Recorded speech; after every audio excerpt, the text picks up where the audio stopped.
Hi, Khiry here, part of inFlow's success team, and today I wanted to go over our new purchase orders. You may have come across this if you are running the beta of this right now. It is still in a beta status, but your feedback is super helpful if you have or do get a chance to use this. If you do want to try it out, feel free to reach out to our support team or reach out to your customer success manager, and maybe we can get that activated for you if this does look a little unfamiliar for you. Just before I start, if you do get a chance, please like, subscribe, and share this with anyone that you might find this video helpful. And please leave any comments in the comments section, whether this was helpful or what more you might like to see. Anything is really helpful when making these videos, and we love making them for you. So let's get right into it. Let's start going into our purchase orders. So I am going to quickly go into a new purchase order here.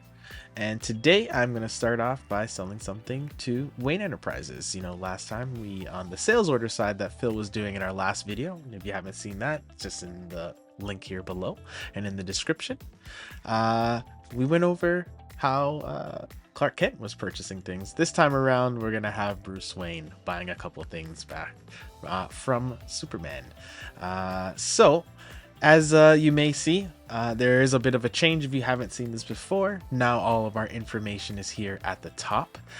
We do have our purchase order number still right at the top to letting you know the status of it, if it is unfulfilled or fulfilled. Here's where you'll be able to assign to, just like before, and then your details over your vendor, which you can click into really easy and see some details right up front. You can change that vendor if you do need to change it in the moment. And what's also great is you can even jump right into the vendor screen if you did need to see that as well. You will have your delivery date that if you need to set here at the top, and you get this beautiful calendar that will pop up. So if you need to mark when that delivery date will be, you can click into any of these dates here. I'm just going to set today, and then the default location of where this item is going to be going into. So if you do need to change that to another location, you can set that up right there. You will get information of the location of where everything is going to be sent to, so you can have that information set up there. And then if there is shipping details, you can have that turned on or off by clicking that ship order switch right there. If you do have a vendor number, you can apply that right there, kind of like before, and then set the carrier who this is being shipped to. In this case, if it was UPS, I can set that right there at the top so I can get that detail front and center. You'll see on the right just kind of how you might have seen if you did see the sales order one. You can have all the details about your unpaid status, or if there is paid status, and going into payment history and see that below. Nothing there at the moment until we start adding some products in here. You'll see the current currency that everything is in, and if you do need to change that, you can definitely change that right there. Taxing details all will be located there if you need to change your taxes, as well as things like payment terms and due dates. You know that as well, your custom field area has changed a little bit. It's now sitting at the top here. That's where you'll be able to add your different custom fields, and as you do add them in there, they will populate in this area below. And as well as our remarks field is now sitting at the top rather than at the bottom, so I think a lot easier to be able to get to that if needed. Let's start adding some products, right?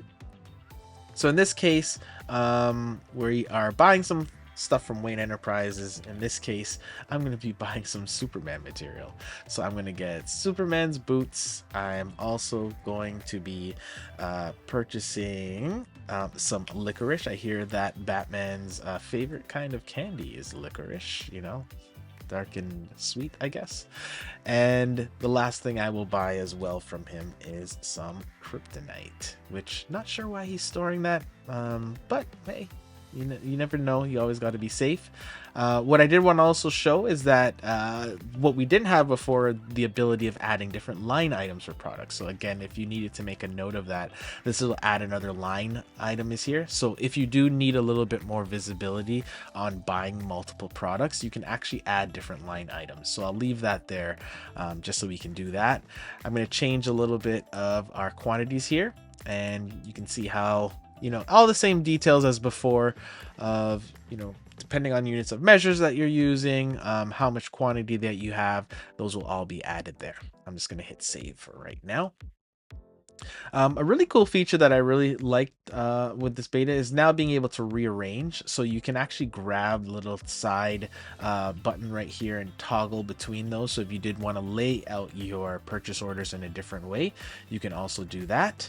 As you're adding products in, you'll see that the number of products that are on there are also going to populate.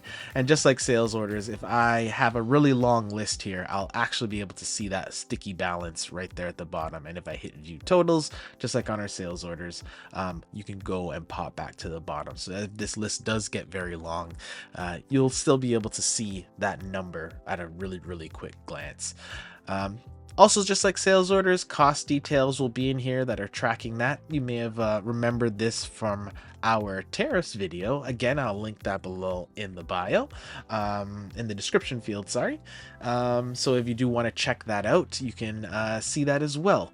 That goes into a little bit more details of some of these cost details if you needed a little bit more information about that. So we can see our subtotals, we can see all the details here. Now, if you say wanted to do something like a return, you can now do that again right from the screen here. I can actually scroll over to this little return button over here, the little back arrow, and hit return, which will add a line item for how many items need to be returned, and I can play around with that number here if it is less or more. From there, I can also hit this return products button, and if I go and add products in here, I can actually also do the same thing essentially by adding a product in here, and it will add it as a return. So this is really helpful if you are going to use things like scanners. You can hit scan to return and start bringing in a couple products, and that'll make things a lot easier to add that in. When you notice that you start returning, you'll also see the options of here of unstock or restock. So I can unstock a product here if I needed to, just to make sure that it's being completely removed out of my inventory. Say I already received it or something like that. Makes it really easy to get rid of those. I'm just going to remove these for right now, just so we can go into some of the other settings. I'll go back to add products. So now I have products on here, and the next thing you likely would be doing is receiving. So if I hit my receive tab here, again, very similar. We tried to keep everything as cohesive and consistent as before. So if I wanted to receive 2 of these items here, I can receive by selecting those or selecting the Superman boots. And if I hit this little pencil beside it, I can actually do a partial receive as well. So say I only received half of them at the time, I will get that split. And I can play around with my dates as well, depending on what date that was actually received on, whether it was a few days before or after. You can make a record of that as well. I'll have my handy receive all button now. So again, on those really long purchase orders that you need to receive everything at once, you can hit that receive all button, and that will bring everything into there for you. And then if I do have any sublocations that are in there, I can say, you know, this is going to be added to sublocation 1, or this is going to be added to sublocation 2, whatever is best for doing that as well. I also have a scan to receive again, so if those who are using scanners or a smart scanner, feel free to use your scanner to bring those details in. Sorry, not a smart scanner, that would be through the mobile app, but if you needed to use a USB scanner or Bluetooth scanner, this would be very helpful if you needed to hook this up to your computer. So I'm going to unreceive all there.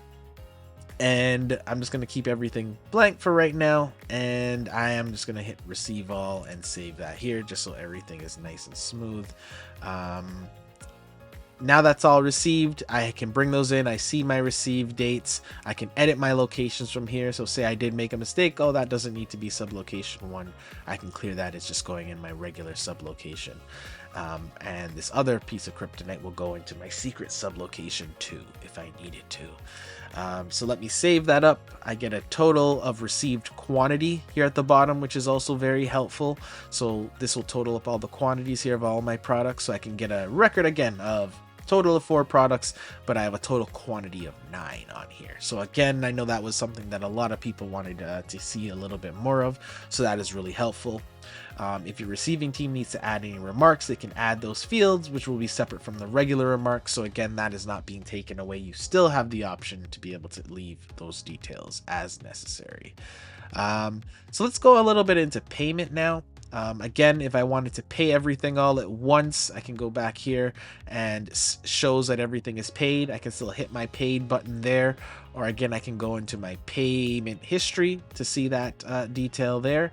Let me see if I remove that for us. And now that's unpaid. Say that it was being done in, partial payments. I can add a payment here. So say that $200 was already paid. I'll already get an updated balance and all the details that is of the remaining. And I can either add another payment to pay that off, or I can pay the balance in full, and that will also update it as well. So lots of cool new features in here. Again, just like sales orders, we still kept a lot of the same familiar features. So again, you can add attachments if you need to.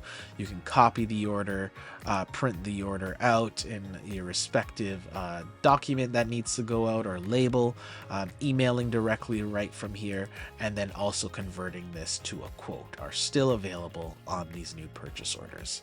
And I'll just save that. So that should be a pretty nice high view of the purchase orders that are now live as a beta, soon to be fully there. But again, your feedback is what makes a lot of these changes happen. So again, please leave us as much feedback. You can do that right there in the comment section if you want. Please don't forget to share this with whoever's needed in your industry or in your company, or any friends that you think might find this helpful. And then again, subscribe for more of these videos so you can see more of these cool things that we are coming up with all the time. Thanks for taking the time out to see everything that we did today, and I hope you come around for the next one. We'll see you soon. Take care. Bye.